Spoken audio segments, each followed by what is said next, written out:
Today's podcast is sponsored by Field Agent Canada. If I'm online trying to figure out what to buy, I really like the products that I'm looking at to not only have a good number of reviews to help me make my decision, but I really wish they would be current. Listen, it's really hard to do that. As a marketer that has worked with a bunch of brands, we're always asking for people to leave reviews, and sometimes they do, sometimes they don't. Then they should be using Field Agent to get reviews on those items. It's inexpensive, it's fast, and Field Agent can do all the work to make sure your online items have enough reviews, and then new reviews will be added each month. Can Field Agent reviews be placed on items on my brand website as well as with the retailer? Come on, Phil. Of course they can. You know they can. You just need to supply a list of products and where you want the reviews to be posted. Jeff and his team take care of the rest and get those reviews up and running. I have to say, the guys at Field Agent, they do love working with companies of all sizes, big and small. So you're going to get great service. And then, if you need 100 reviews or you need 1,000 reviews, 10,000 reviews, these guys can manage that. If you need online reviews, you need Field Agent. www.fieldagentcanada.com. Hey, welcome to This Commerce Life, an unscripted podcast that focuses on the stories behind small and independent Canadian retail and Canadian CPG. What we try and do is deliver or pull out the story of our guests and give them to you. The good, the bad, the ugly of retail and CPG in Canada. We're filling a need because we think that retail is hard on the best of days, but it's also a wonderful, wonderful place to grow up and make your living. We also think that the industry, nor the people that inadvertently find themselves in the industry, really understand the industry at all. They don't really understand what goes on behind the scenes. So listen to us, Phil and Kenny. We'll unravel it for you. We'll give you the story. We'll give you the story behind the story.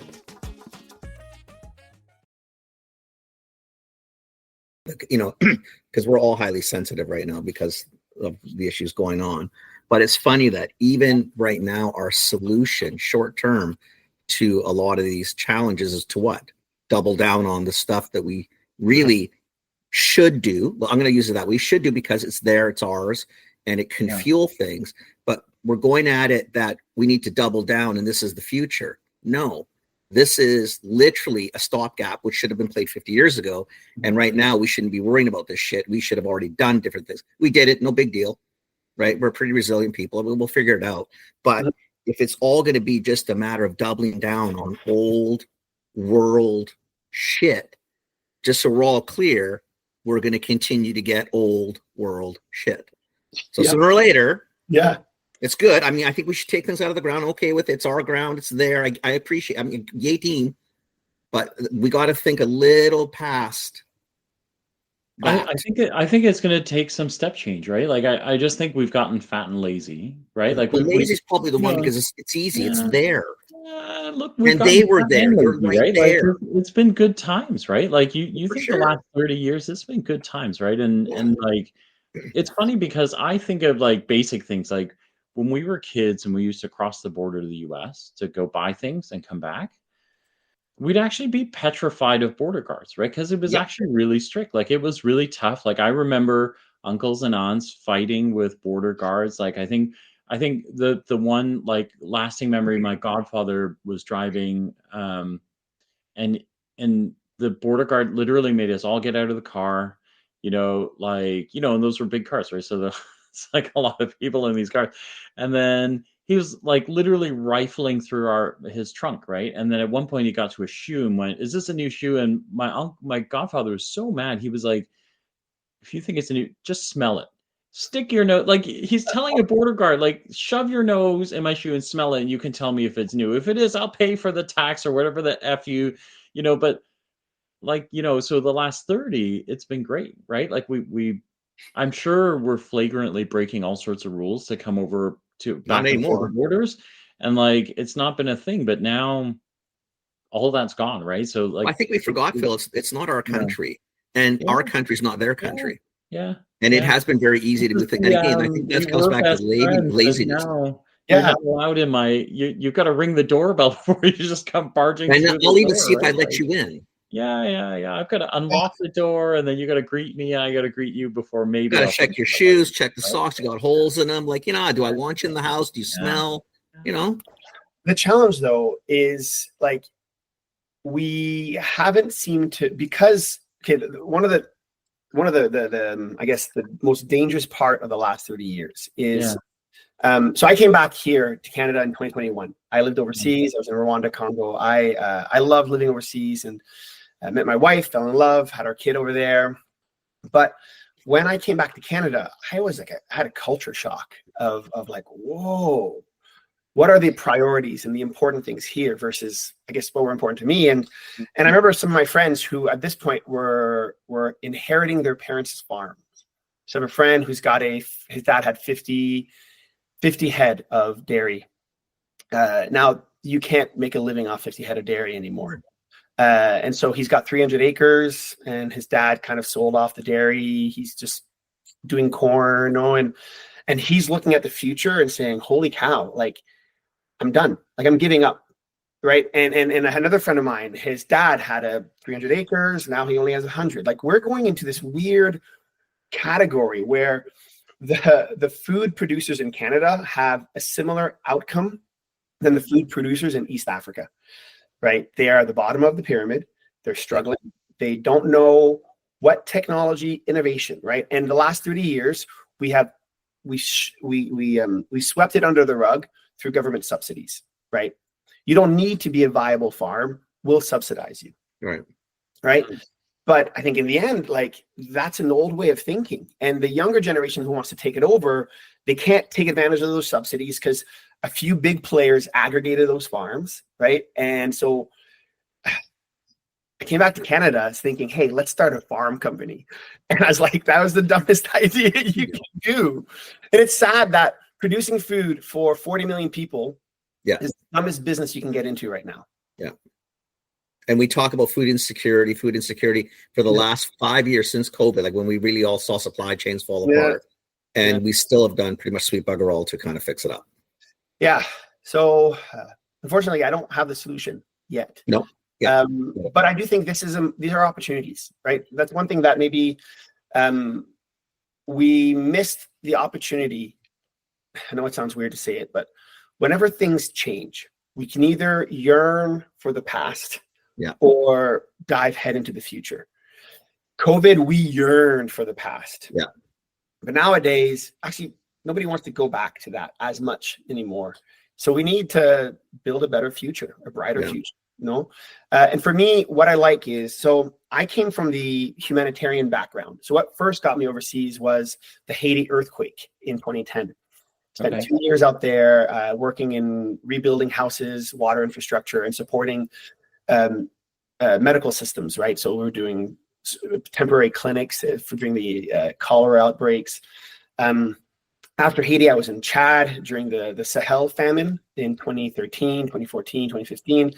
I went to Central African Republic during the Civil War. I was in Eastern Congo during Ebola. I kind of just went from crisis to crisis for my career. And then eventually I got myself at a turning point, and I realized that I could either spend the rest of my career responding to really important things, but not really solving root causes, and ultimately making a living, getting my retirement off responding only to the fires and never actually stopping them before they start. And at that time, Rwanda actually had a big slogan. It's like, we are open to business. You can register a business in 24 hours. So Rwanda's solution to like, hey, the bottom of the pyramid is hungry. They're producing 80% of our food. We are food insecure. Like, if you look at where Rwanda is looking for the next 10 years and where Canada is looking at the next 10 years, Rwanda said, government can't solve this over the next 2 years. I can't tax my way out of this. I can only grow my way out of this. And government doesn't grow as much. Well, it does grow, but only enterprise has the growth opportunity, right? The governments do grow, but sometimes for the bad. They grow pretty well, yes. Yeah, they grow pretty well. So I think that's where Rwanda said they had that inclination during COVID and even before COVID. They said, look, we can't government our way out of this. We need to private sector our way out of this.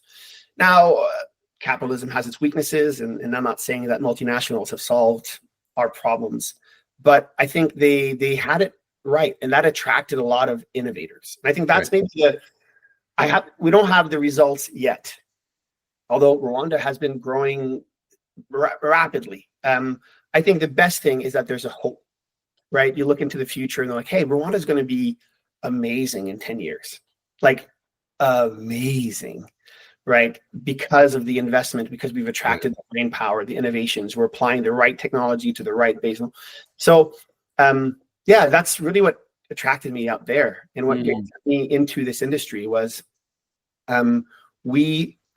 obviously I do care about Canada, and I'm back here, and I want to solve Canadian solutions. But as a Canadian social enterprise, we see opportunity in these emerging markets in terms of the brick and mortar infrastructure we develop, as well as the softer brand work that we do with these people. But there's learnings you can bring from other places. I think that's sort of the trick, and what we should be trying to look at is, again, it goes back to we started the conversation with, we're a rich country, definitively. Like right now, we're a rich country. We have a lot of richness in the ground, in the trees. We got lots of shit here. But at the end of the day, we need to do things differently. We need to think a little differently. And we can't keep doubling down on the old stuff. We need to push ahead. When it's funny, sad. Okay, we've got to watch the wording. But you go to countries that are less developed, poor in essence, and you know what makes innovation sometimes? You don't have stuff. Right? So you have to be creative. You have to think. You've got to do stuff. When you're fat and sitting on the couch and you can just sit all day watching TV, it's a little easier lifestyle. What's the biggest panic here right now? Yeah. I mean, outside of the sound bites, not that this country's perfect. I get it. But in the grand scheme of things, take a look around the planet. It's not the worst place to be. There's a lot of really good here. We need just to do a lot better. Yeah. And whatever that's going to mean. Well, we have a fight, flight, or freeze kind of instinct. Right. Yeah. I think in COVID we froze. Right now we're weighing the balance between fight or flight. Flight, right? And it's both our survival instincts. I think if we navigate them well, I think there's opportunities in every instability. Whenever things change, ride the wave. Right. There's always opportunity. There's always something going to happen. It will bring you down. Right. Yeah. I think one of the areas that I think historically, if I think of rural commerce, right? So we started off, interestingly, in the fast. You want to introduce yourself first? Now, I mean, this is a record for us. I think we're 22 minutes in. Usually, we're brutal. We're like 5, 7, 8 minutes in, and then. But sometimes we get people like you, and we just can't remember that this is a podcast. I'm so sorry. Yeah, it's not your fault. It's Phil's. Okay. Yes, I accept. Great. So. I guess my name is Nat Hollands. I'm the co-founder of Kinvest. It was founded in Rwanda in January 2020. We're a social enterprise that really builds solar-powered commerce infrastructure in rural communities. So we saw the opportunity in partnering with great local entrepreneurs who really had these barriers. So think of us as a hybrid of Shopify and FedEx, right? There are these platforms that Canada and really the West have been able to benefit, that have enabled SMEs to really take advantage of e-commerce and the internet as a way of business. These barriers, these technological gaps in rural areas of East Africa and beyond was where we saw an opportunity.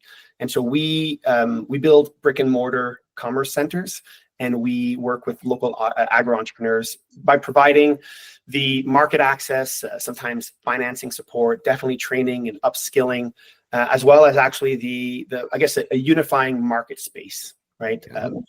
And interestingly, there's already a natural kind of market that happens. I think business is a universal language, and although you come into every new rural village is unique. We've taken rather than kind of broad expansion approach, really going village by village, deep density. And so we had a heart and a passion for rural areas. So we started in 2020 saying, how do we accelerate rural economic development and how do we make it sustainable? And so we, in 2020, started developing solar infrastructure and started running our own fast-moving consumer goods company to really get a sense of, that was our market research, right? You can't go to Google and type in, can you do me a market research on rural Eastern Congo or Rwanda, right? Those data points are there. And the only way to really gather those insights was to run a business, get goods in, get goods out, work with the people, build that client base. And so in our first year, we turned over more than anybody would ever think is actually in an impoverished rural village. But it really gave us insights that there is phenomenal local retailers, entrepreneurs who want those opportunities. And if we can come in and support them, not in competition, if we can become the marketplace instead of the retailer. And so that was really our approach. We came in to be the partner for rural businesses in East Africa. That model has evolved a lot over the last 4 years. We're very much a startup, build, measure, learn type of company. So we didn't necessarily ask for permission to get started. We just hit the ground running. Now we have our last mile logistics company that is electric. So we have more electric logistics than Canada. We run, as I said, these solar market hubs. These are large commercial and industrial centers where people come in and our businesses are hosted. We also have internally an incubator program to support these people. So we have worked with access to finance, skill development, business plan development, market research to do everything we can to support these entrepreneurs. And year over year, we've had over 100% growth in terms of our own revenue. But on average, every person we work with employs another person, right? That means that we've been able to create about 1,000 jobs over the last 4 years in these areas as we've worked with 1,000 entrepreneurs. And so and we're at this exciting inflection point where we're getting ready to scale, right? So we have our software stack, our hardware stack. We've built phenomenal people, managers, and leaders in country, and we're getting ready to scale this model to other villages in Rwanda and in East Africa and beyond. Wow, that's really cool. That's actually really cool. Yeah, it's very clever. Really cool. Yeah. So at this point, you're sort of concentrated in a couple. I don't know much about Rwanda. I just know it's landlocked, and that's a lot of spots I can go. Sorry, that's true. Rwanda is landlocked, and we chose Rwanda because of its open to business. Like they have the rule of law and framework, right, to support this, and really where rule of law is present is quite needed in emerging markets, right? The challenges of corruption are really difficult. So it needs to be present in large economies too, because we can see what happens there too. But it happens everywhere. So we got into Rwanda was their opportunity. We currently are in 5 communities. So 5 communities serving 15 villages. So these communities are aggregated, and we have been. Yeah, as I said, we've been operating for 4 years. We have a fleet of 6 vehicles and involved in 15 communities. We've been building bit by bit every year and really trying to identify the most scalable innovations and technologies as we're looking to expand. So Rwanda is our first market, but next year we're looking to expand in other areas of East Africa as well. I'd like to maybe add one other part. Pardon me. So Kinvest works at the community level, the grassroots level, but to really, we bit off a bigger challenge, and that was really how do we make these agricultural value chains really investable? So not only enough to provide you food, right, as a social enterprise, but how to actually attract foreign capital so that the food here can feed the country, but also be exported and we have a global food value chain. To make it a business, I guess, like, not just local, but not just local. Yeah. So Kinvest actually has 2 kind of sister companies. So Kinvest Impact is a Canadian social enterprise. We're a Canadian charity working as a social enterprise in Rwanda. And we also have Kinvest Farms, which is a commercial farm company in Rwanda, managing 600 hectares of actual farms. And we have Kinfresh, which is our go-to-market retail brand that exports goods from Rwanda to China, Dubai, and the UK. So in the Dubai right now, you can go to a grocery store and find a Kinfresh package of green chilies. Again, when you work in emerging markets and rural communities, you've got to become more and more vertically integrated, right? Because the missing middle is not there. So although we started at the village, we quickly saw that the village being connected into a global supply chain is a huge value to making this village more prosperous, more productive, and really making our vision is that rural communities are thriving, right, as opposed to forgotten. Right. How did you tap into, because again, that problem, I mean, everything we're talking about today, even though this is Rwanda focus, can be focused here too. The issues are the issues everywhere. But so whether you're up north or in the interior or in Rwanda, like it's I think typically and this is my perception, is you go in, we try to fix it by showing people how to farm and do all this stuff, but which is good because you want to feed yourself, and I get all that. But to make it into a viable business that, you know, can bring some capital in so that you can continue to do that, maybe better, grow, feed more. Now we feed outside of our community and we can export, and then we grow, and then we feed maybe the country and we export even. Like it's all of that sort of play. I'm assuming that's the ultimate goal. But how did you connect? Like, how did you get out of, again, maybe bad choice of words, but how did you get out of just a few communities to say, listen, we need to go to Dubai, man. We need to sell some shit in England. We need to sell some shit in China. Like that doesn't just, you know, we wake up one morning and say, you know what, guys, we're not going to sell to the Daybury Village 3 blocks away. China, baby. We're going to China. Like, seriously? No, I hear you. That's a great question. When I started in social enterprise, interestingly, there weren't a lot of books on how to start a business in Rwanda, right? Or courses, right? Still not.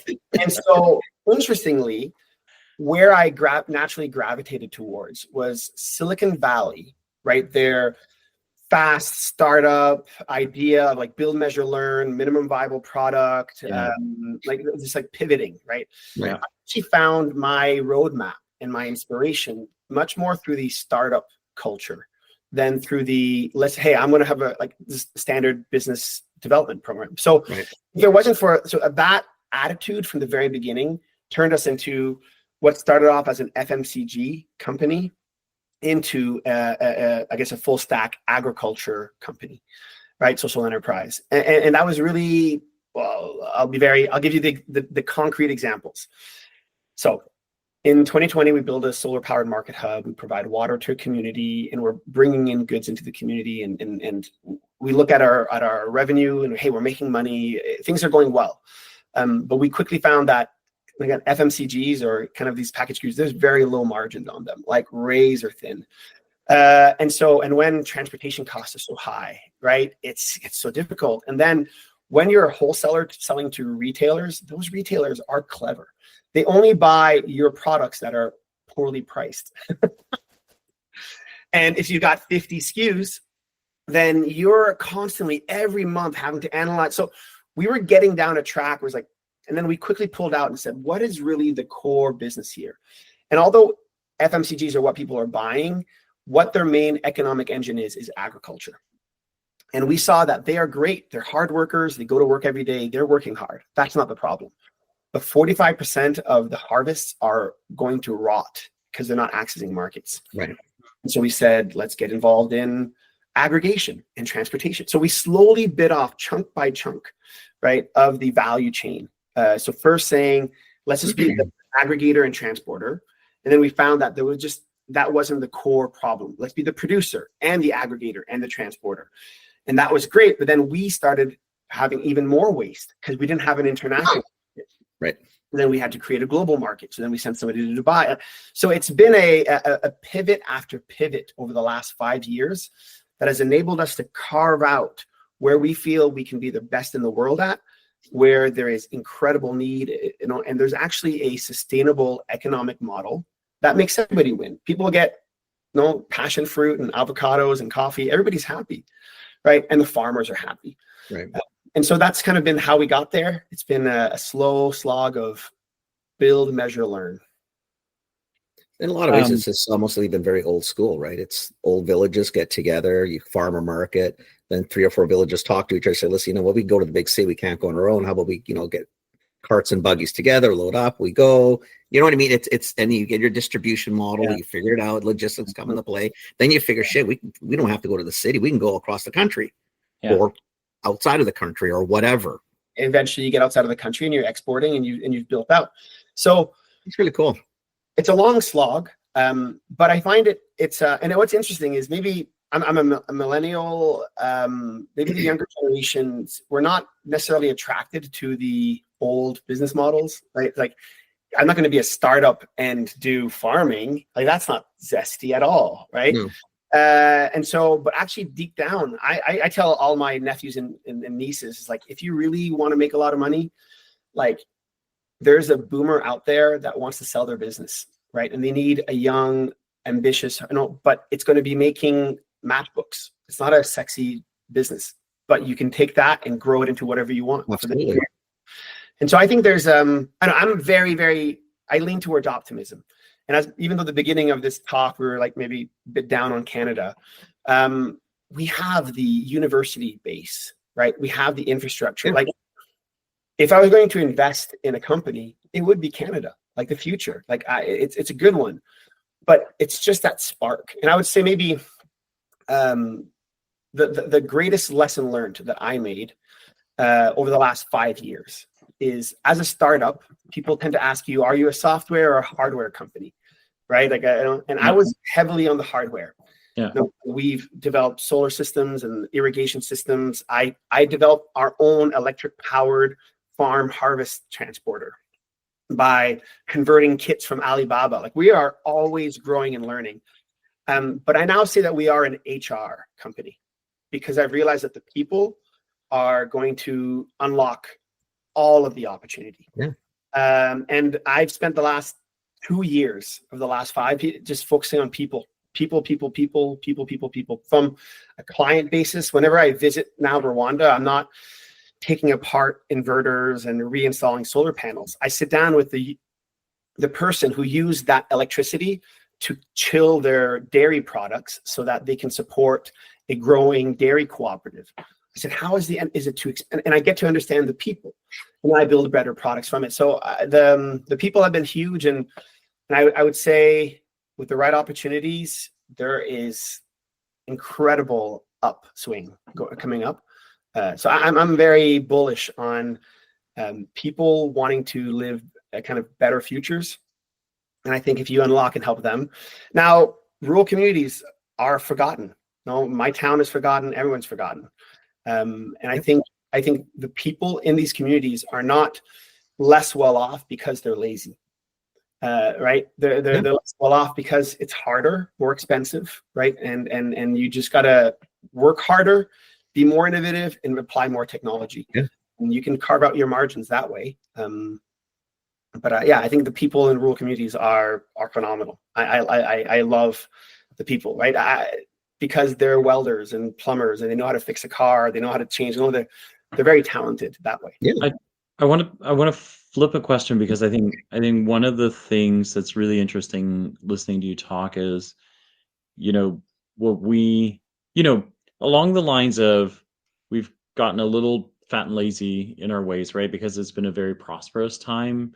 I think, like, Rwandans sound like they've gone the other way, is they've just gotten hungry and innovative with how they want to nurture business. And I feel like Canadians, we need to learn that, right? Like, we've heard a lot about how East West, right, we're working hard to kind of like knock down barriers. Mm-hmm.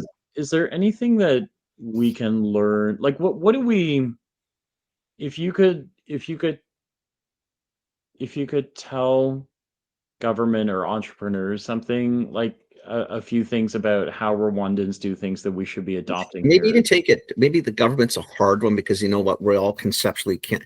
Like, tell us, like, as normal peeps that might be doing this, or within the space, how can we do so we can? Oh, no. You're right, Phil. But I think the crux of what I want is, like, for example, legislatively or administratively, we know it's really difficult for a small business to start here. Like, It's brutal. Like, Kenny and I spend all of our days stick handling, helping brands stick handle how to not go bankrupt, how to be able to pay for things, how to know, but so what can we as Canadians do different? Just so that, like, small business can actually thrive here. Like, I've got my opinions, but I'm wondering, like, what do you see from Rwanda that we should be learning from, right? Like, that's a great question. My initial gut reaction is a proverb my mom told me when I was a kid is un peuple sans vision périt. A people without a vision will perish. And I would say that like when I graduated in 2008, like my government did not cast a vision for my future. Right. Not that it's their responsibility, but I also looked around. It's like, who do I look to? BlackBerry fail. Like, who in Canada could I look to as a leader, as a pioneer, as a technology? Now we've got Shopify. That's been great, right? But this ecosystem is needed, right? So you need to cast the vision, and then I think that's fundamentally important. Like, why don't we ask ourselves the question: how do we halve the cost of groceries in the next 50 years? Right? Like that's like a big questions that say, well, what is it? Like, is there like, how about we 90% reduce the cost, but make the farmers actually like, let's challenge these really big visions. And I think that's an important thing. I think where I've seen the difference between Rwanda and other countries I've worked in is they have a growth mindset versus a scarcity mindset. In Quebec, we often say, on est né pour un petit pain. Right, we're born for our little crumbs of bread, and we only get the crumbs, and right. And the scarcity mindset means that, like in Canada, the pie is not big enough for everybody. The pie is not big enough for immigrants. The pie is not big enough for the youth. Right, there's not enough wealth transfer from the the boomers to the Zoomers, and like, and I think we're in a scarcity mindset, a time of scarcity, when we're not. Like we could be in a time of growth. So I think. It's not really tangible thing, but at the very high level, cast a vision, have a growth mindset. It's what Rwanda told their population is going to happen, and the population believed it. And so we want to go forward. I've worked in other countries where they have a scarcity mindset, and you come to them and they say, give. I need more aid. I don't have enough, right? Obviously, rural communities are poor because I don't have enough. Whereas that just switching the mindset to growth instead of scarcity has been key to our success. Like, my biggest failures came when I was too afraid to make that decision and pre-purchase the packaging that I'm going to need in 6 months, but I don't have the revenue now. And but you start thinking of scarcity, and the business was going to contract. And having that balance is tough as a small business entrepreneur, but I would say that's big. The other one I would say is... And we'll be right back. Phil Chang. Kenny Vanucci. I hear you are coming back to the coast toward the end of the month. That's right. What's going on in the kitchen? That's right. I am coming out here for CHFA West. CHFA West? Why would you be doing that, Phil? Well, first of all, it's Canada's ultimate trade show dedicated to natural, organic, and wellness products. Pretty cool. So that's great, but what does that really mean then? Well, a few things. So if you're looking to stay ahead of the curve or like follow, wellness trends in the industry, you probably want to be at the show. If you want to be able to see, over 900 really cool brands and see some of their innovation, you want to be here. There'll be 6,000 of our closest friends at this show, the industry professionals that we'll probably have to wind up giving out about 6,000 hugs to will be at this show. Oh, that's okay. I'm good for that. Yeah. Retailers, brands, producers, brokers, like everybody? Distributors, co-packers. So anybody from the industry would be there. That's right. That's right. That's kind of cool. Yeah, like if you are looking for something, you'll want to come to this show. If you're a pro and you want to meet people, you'll want to come to the show. This is a great connection show for anything, wellness, natural, the whole bit. Awesome. Is it just about the show, or can you learn about, I don't know, innovations or insights in other ways? Yeah. They've got a learning session as well going on that you should check out. You should go to their website and check it out and have a look around. But they do a lot of valuable insights. They teach, you're going to learn about natural health and their organic community. That's awesome. And this is that industry that we love, right? They share, we talk about it a lot. We love this industry. Very cool. Okay, there, folks, you've heard it here. Don't miss your chance to be part of Canada's premier wellness event. Visit chfa.ca chfa.ca today to secure your spot at CHFA West. And now back to the podcast. So Africa has a very, very young demographic. Very, very, very young. They're ready to just work and go. Millennials and Gen Z feel like we've been given the short end of the stick, right? So I started a restaurant in Rwanda because it only cost me 30 grand to start. But if I wanted one here, it's going to be 300,000. Yeah. Right. Minimum. Yeah, if you're lucky. Yeah, If you're lucky. Yeah, if you started it somewhere really far away from an urban center. If you go back up to Saginaw, I'm from Trail. You go to the small towns, you might be able to do 100 and a half. 3 hours outside of town. Yeah.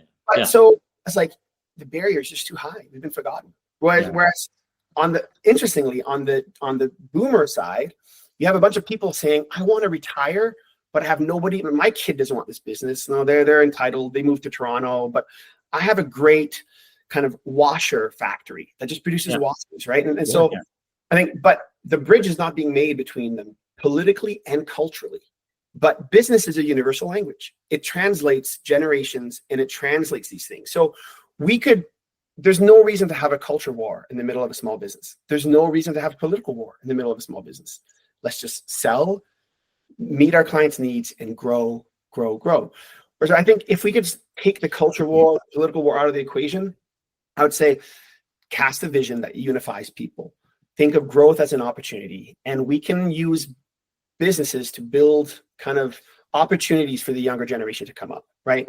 And like in my family, there's a folklore story of my dad's cousin who was working in a window factory, but ambitious. And the window factory was closing and closing and closing. This guy was 19 years old.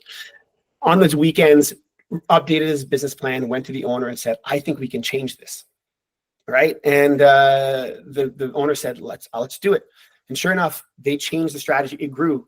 And when the owner retired, he said, look, my kid doesn't want the business. Do you want 50%? Right. I'll give it to you at a short price. 2 years later, the kid didn't want the business, bought him out. And now my dad's cousin owns 20 window factories across the world. Right. But so that's become like my sample of like, there are really great Gen Zers and really millennials, but we're frustrated. Like we don't have a lot of opportunities. I think that's sort of where I was going even at the beginning. Like, I think it needs to come from the ground up. I think right now the problem we have is where you're looking, and I'm not there, so you can correct me if you want, but like it feels to me like if the youth in Rwanda, let's say they're struggling, like our youth is struggling, different struggles, but they're struggling. But they appear, from what I hear you say, to have an idea that I think we can change this, I think we can make it better. Where unfortunately right now in North America, and probably Western politics, it's all the negative we hear. That's all we ever hear. It's never about, listen, yes, it is really brutal to afford shit in Vancouver. Clearly. We get it.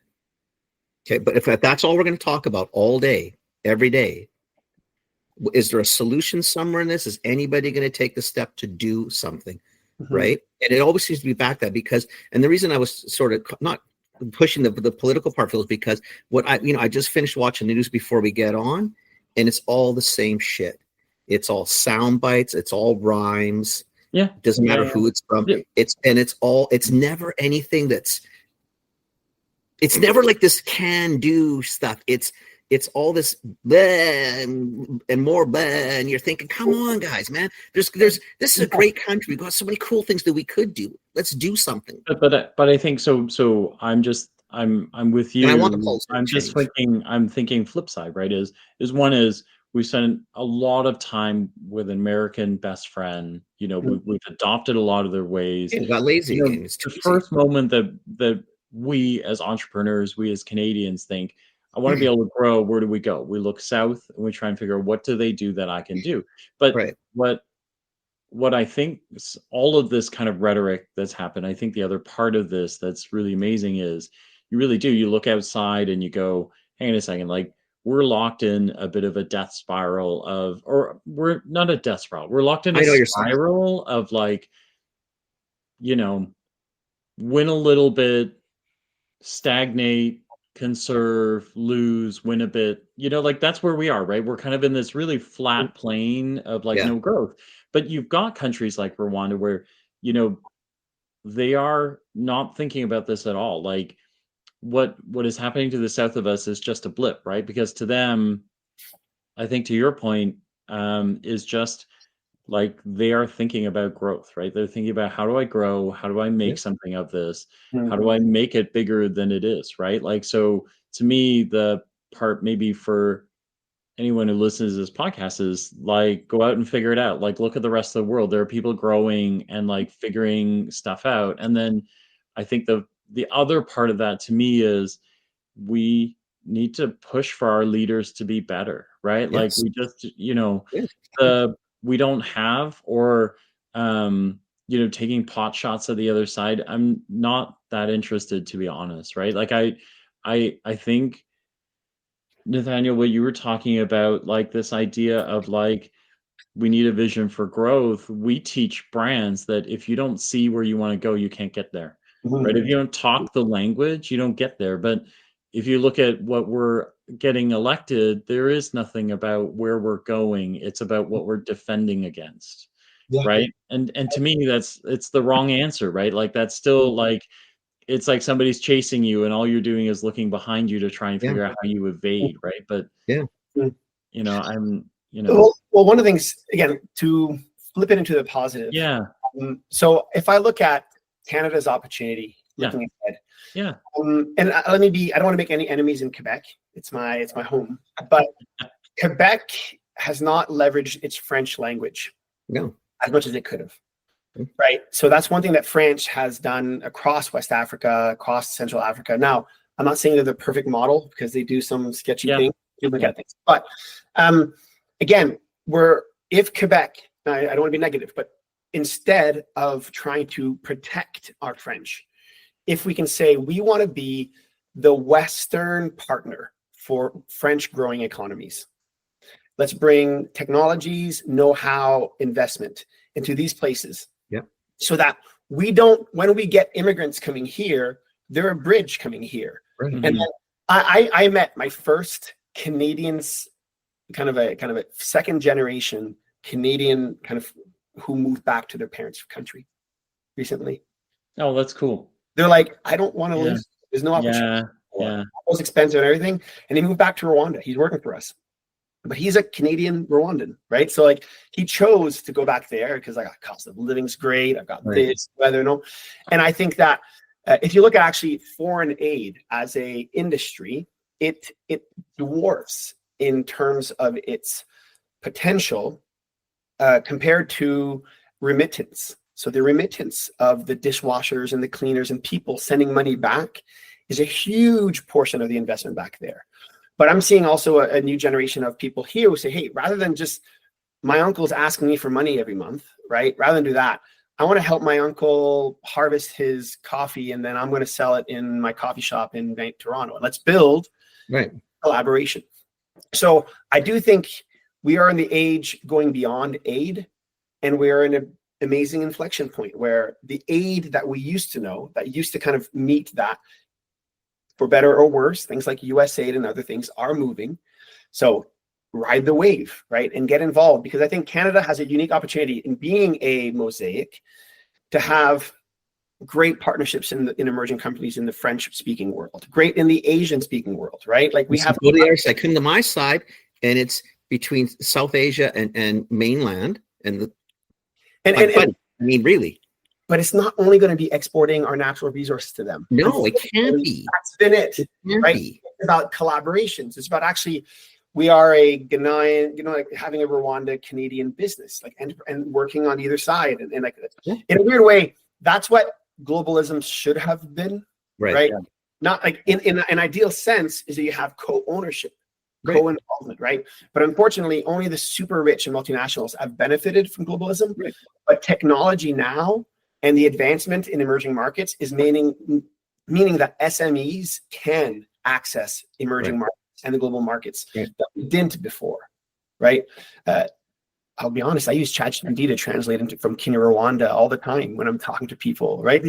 These little tools have really empowered these SMEs in Canada that before would have been impossible. But like a YouTube clip, an order on Alibaba, and I built an electric car. Like that was it. We did it.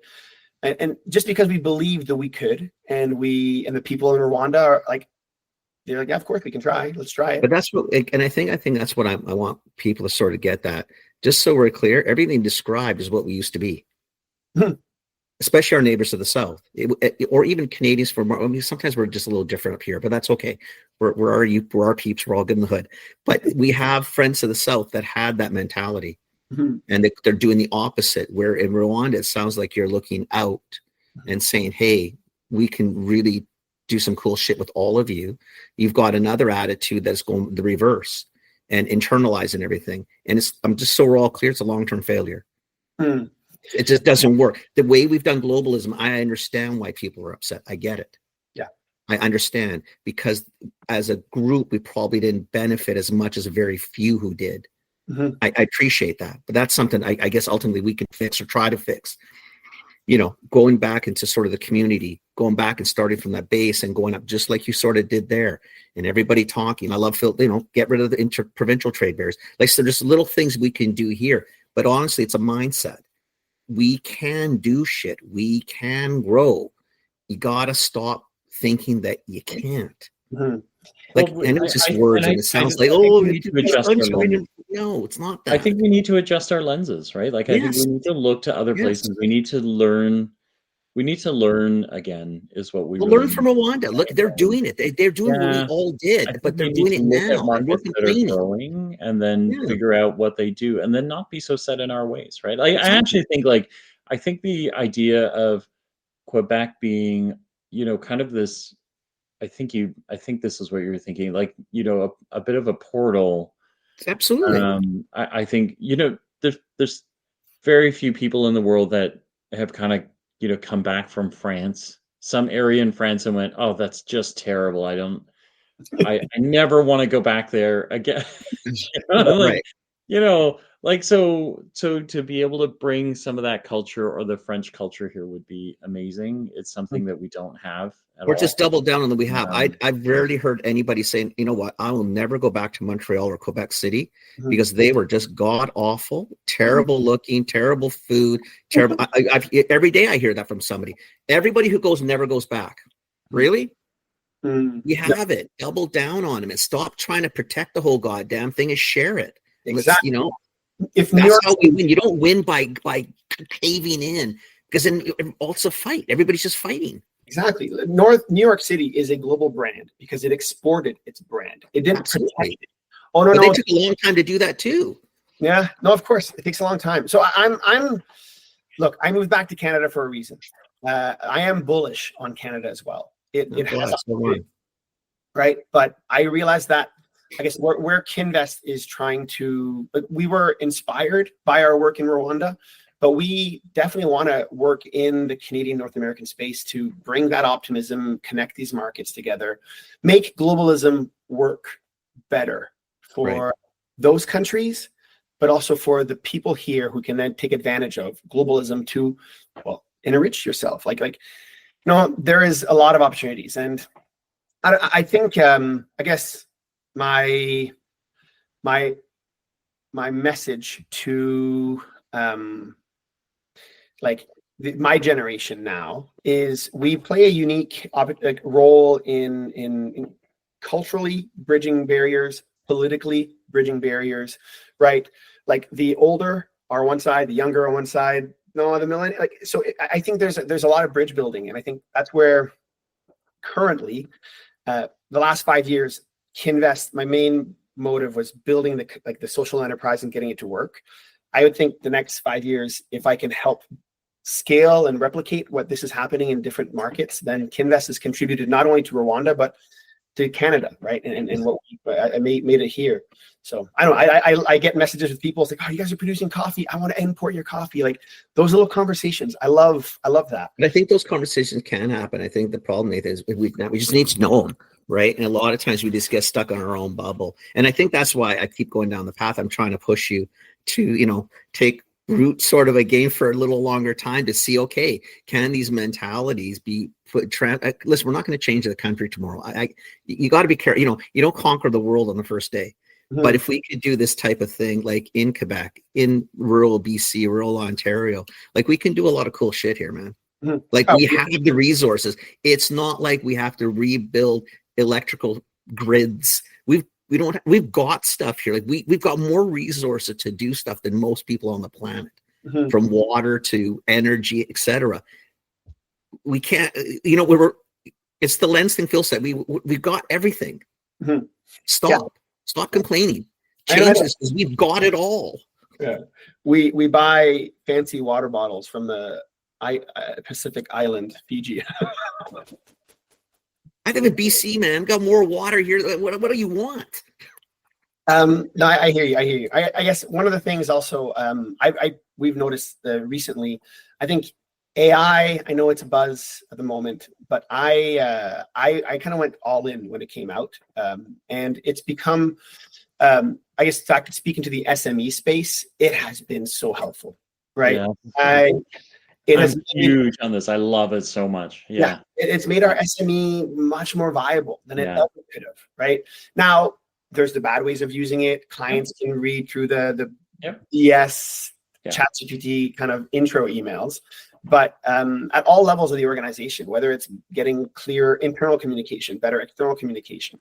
Hey, I know you're not really good at Excel. Just pump this dashboard into and get an analysis. No? Yeah. So it's been, I think, to kind of add to the opportunity wave that we have now. In 2008, it was the wave of the social media, right? Kind of social media was going to have a huge influence in the world, and it was going to change gatekeepers, right? I think AI will also change gatekeepers in that way. My hope, and politically, I do hope government finds a way to support, and be flexible a bit more in these spaces, because unfortunately the regulation, like I have a friend who just bought a chicken farm outside of Toronto, right? Because his dad had a quota of chicken, and so he's able to get into that, but and he's just barely getting into it. So it just feels like our current regulation status quo, surviving, and it's clunky, right? It's clunky, and it's it was built for a time. I think it's part of us being complacent, right? Is we haven't fixed it. You look at, like, I think, I don't know, 6 months ago when we're kind of coming into the winter, last spring, I think it was, we were looking at, and like Alberta, for example, was looking at another drought situation, and they were talking about like water reserves, and their water reserve, the water backup, or the way you allocate water, whatever that's called, that is based off rules from the 1800s.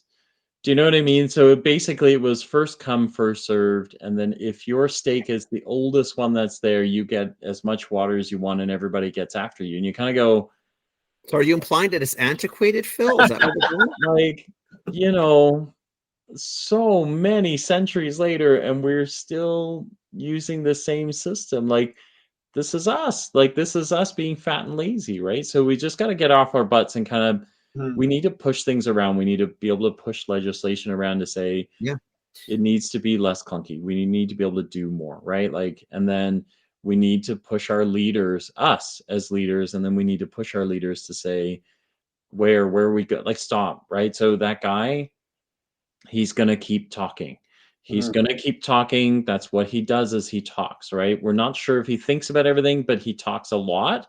And so stop listening to the talking, right? Where do we want to go, and just go, right? Like, it's just, we just get in our own way. I mean, really, we were talking about before, let's say the three of us want to be a dairy farmer tomorrow, because we got a really cool idea on how to make cheese, and we've got really cool way to do milk differently. How do you do it in this country? You can't. No. You got to find someone who's ready to pass this world, or pass their quota to you. And then you have to get out of the way of the 3 or 4 large guys coming in with trillions of dollars to buy said quota, to never use it. So that we can all sit here and piss and moan that we can't do it because, and again, it's not to say that, I'm not saying throw out the system. I'm not saying, there's reasons why you have certain things, and in theory they can work. In practice, they just become the shit show we're in now. But again, we can control this, right? There's We ways to do this. manage. You know, you look at what Kinvest does, right? And like this commerce, like the podcast is not the same thing. We don't solve problems the way you do, but No. both of us sit in those places where there are clear boxes for what a non-for-profit looks like and what a radio show looks like, right? And I'm sure that you've got more obstacles than us. Like, you know, Kenny and I spent 4 months in absurdity, right? Because we went looking for funding because we wanted to be able to do some things. And we'd show up at like small enterprise and ask for, you know, grants or loans. And they said, well, no, you're a broadcast, so you're a radio show. You've got to go over to the broadcast side. So we go to the broadcast side and they go, no, you talk about SMEs and small business. You got to go to the small business side. So that, you know, you kind of go, this is like we're in media. We're it's not rocket science. Where do we fit, right? And I'm sure Kinvest was the same thing, where you're kind of going, wait, I know I'm not for. Yes, I did build a car. Yeah. Yes, I am trying to transport. That doesn't make me a car manufacturer either. I'm not. I don't need that side either, guys. I'm not. I hear you. So I guess my question I'd like to maybe ask you guys as well is, so in the SME space, there is a wide range of the small to low medium spaces. But I guess where Kinvest saw the opportunity was, rather than come in as another SME and compete with them, let's fill the gap of the missing middle, right? What did Shopify create for e-commerce, right? Because the Shopify didn't change regulation, same antiquated, no. Right. They took on a bigger challenge. They said, we're going to create the bridge between this antiquated system and enable and add the technology and enable all these SMEs as a platform. And so Kinvest, in a sense, trying to do that in Rwanda. But I was wondering, in Canada, maybe, do you know of any of these up and coming middle to soon to be large companies who are playing a role filling in that middle and enabling the SMEs to come through? Better payment systems, better inventory, better logistics, better access to finance, like all these different elements. Are there? Because yes, personally, I do not believe a vote every 4 years will actually change any of this. Only by having, in a sense, a powerful not the Shopify before they became Shopify, pushing the barriers, right? And saying, look, we're going to solve this for SMEs. And so I don't know, that could be an interesting way, right? If we can also encourage these medium to large Canadian companies to help create some of that bridge, it's beneficial for everybody, right? These SMEs, these middle companies don't want to have brick and mortar everywhere, but they can connect. So I think one of the ones that, and it's why we work with so many of them that we love so much, is if you look at the food and bev, all the food and bev associations. So like we're, for clarity, this is not us advertising for them, but we love them a lot, and they know it is it, a plug. everybody else knows it. Like BC Food and Bev, their whole thing is, we want to show you the right ways to get, from being a small SME, and then how do you build, invest, and scale. And so they have a vision. James and Elisa have a vision for when you're tiny and you're selling it, a lemonade stand on your front lawn, and you go to farmers markets, and you go from farmers markets to local markets, and so on and so forth. They have a vision for how you would learn those things, so that you avoid as many pitfalls as possible. You tap into as many resources as you can, and then you grow, right? Like, so to us, that's, and the food and bevs across the country are doing this. So you can see elements of this in all of them, working with Manitoba and Mike and his team, they're doing this sort of thing. And then in Atlantic, Tammy and her group, they're doing the same sort of things, right? So they're all kind of committed. So to me, those are really amazing things that are happening in this space that are helping, right? So, or they're trying to help anyway. I think some of it, now you got to, when we started at the beginning, was a little bit, like for example, the grocery channel in Canada is very difficult. There's only 5 players. Really and truly, and they dominate, and they have 85-90% of our food distribution in the country. So if you want to talk legislation, where sort of Phil was going before, and why I kind of get always agitated with is because there's easy fixes a lot of times. Stop allowing the amalgamation of it. Stop putting everything into the 5. Don't be stunned when you allow them to buy all the independents and then figure out what happened to the independents. Well, I'm nuts. You let the big guy buy it all, and there is no competition anymore. Like maybe as a government is, it's great that you want to build plants and employ 600 people at great paying jobs, which is wonderful. But 80% of this population works in small business. Why don't you help them a little bit? First off, it costs way less than helping those 600 to 1,000 people. You could help tens of thousands, literally. I mean, I don't have the number in front of me. I don't want to be challenged. I can be challenged all day, but I know you can. You put $600 billion into a plant to help 600 people get a job. Great deal. I'm good with it. You put $600 billion into the small business, especially within the food channel, farms, something. What do you think you can do there? I'll tell you right now, it's more than 600 people. I think I kind of like throw a couple more out there because I think I've seen some like Farmers Credit Canada, FCC is doing a lot to fund. They're trying, right? They all at least try to work within these sets. And the other ones like NPC, Natural Products Canada, we've seen them doing a lot. Like they are doing a lot to help like, kind of food tech or like natural product tech kind of move up in the world.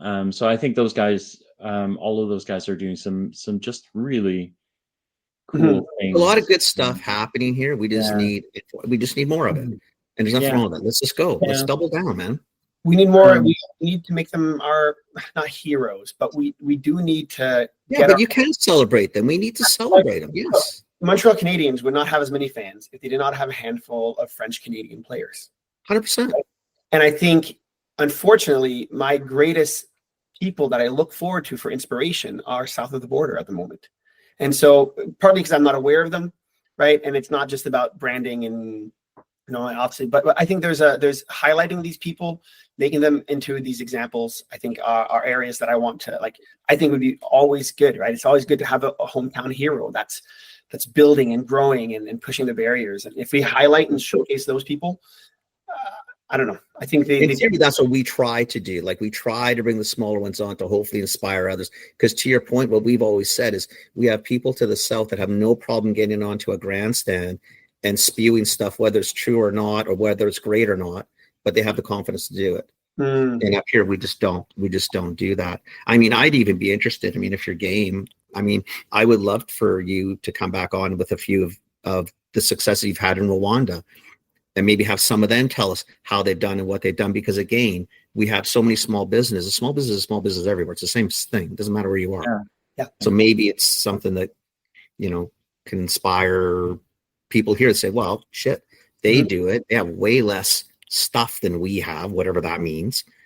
They don't have access to, the infrastructure we have. Jesus Christ, if they can do it, seriously, what's stopping us? Attitude, maybe. Bit of attitude and back to that vision. We wake up in the morning for that vision, and I think that's what. Probably back to Phil's hungry thing, though, right? When you're hungrier, it's amazing what you can do. When you get a little, complacent, a little lazy, a little fat, a little whatever, spend the energy, do nothing, kind of, It's been amazing. Look at what China's been able to produce in terms of their AI because they've been limited to access to the infrastructure. They've had to be smarter. Yeah, bust them all out. They got to do something. Yes, exactly. So I don't know. I'm bullish on human nature. I do think when you I think we're good at right that. Pressures at the right place, we do amazing things. Yeah. There was 60 years between the first manned flight and the first man on the moon. 60 years. In my lifetime, we could do amazing things. So maybe we needed this though. Maybe this is what him and I've been saying is again, you got to look at it. Maybe sometimes you just need an adversary or an instigator or a pain in the ass that just pisses you off enough where you sit back and think, what, screw this. Yeah. We can do this. Because we don't have the issue. We don't have drought per se. We got we're not resource poor. Any of the resources. We have the smarts and we just need desire, actually. Yeah, we just need a push to say, you know what? Yeah. You could become the 51st, or you could, get off your ass and do shit. Yeah. You decide. we're not going to get there by hashtags and social media. We're not going to be like, oh, I'm opposing this. I'm like, well, good luck, dude. No, I think this shopping thing has been good. I think it's great. You want to buy Canadian, support Canadian. You know what that does? It means we buy more Canadian. Guess what we have to do then? We have to produce more Canadian, which means we have to import more Canadian. It generates a cascade of things, right? Because, people are saying like, hey, if I want to really buy Canadian, why does it cost me so much more? Like, I make it here. Right. If you make it here, why is it 30% more? And so all of a sudden now the consumer curiosity is, hang on a second. So why is it costing more? Like, or when you go into your grocer and say, you guys say on the news or on TV that you're local, I can't find it. Yeah. Or I can't find my little brand. Yeah. I mean, they can't go up and say, well, they can't come in because we charge exorbitant listing fees and we're just really expensive to deal with. They can't use that now. Are you playing or not? Are you going to help or not? But this has probably been good for us, you guys. This, not the way we want to do it. Let's not get down that. Nah, thank you. Yeah, that was awesome. And you know what, Richard Lote, thank you. Yeah. Good. I'll definitely pass on the thanks to him. Yeah. Kenny, Phil, it's great talking to like-minded people, right? People that are just pushing and thinking and reflecting. And I think, I love the vibes you guys are putting. Are you in town, Nat? Are you in Vancouver? No, I'm actually south of Montreal. Oh, okay. You're we're in for an event. I go 3 times to Rwanda a year and 2-3 times to Vancouver. We come up to the coast because Richard and I probably once, twice, maybe 3 times a year if we're lucky. We do the Save the World coffee. Nice. Right? Yeah. If we can expand our group to 3 people. I'm actually gonna be in Ottawa at the beginning of May. I'll look you up and then like that's a short trip for me over, and then we'll go grab a coffee. Montreal, and I'm gonna save the world from the other side. I'm sure our notes will be better than his and Richard's. So. Yeah, exactly. We're gonna. You don't know that. Oh no, we know that. Save the world west. Yeah, that's right. I would love to, but please. My sister lives out in Ottawa, so I'm out there and different things. Yeah. So. Hey, it's encouraging to talk to like-minded people. So thank you so much for putting. Thank you so much. Thank you. Thank us. You do cool shit. What do we do? Yeah. This is cool shit. Yeah. We're laughing at people sitting on the couch doing nothing. Look. Thanks, Nat. Thanks awesome, so much. man. Have a great day. Bye-bye. Take care, buddy. Thanks. Bye.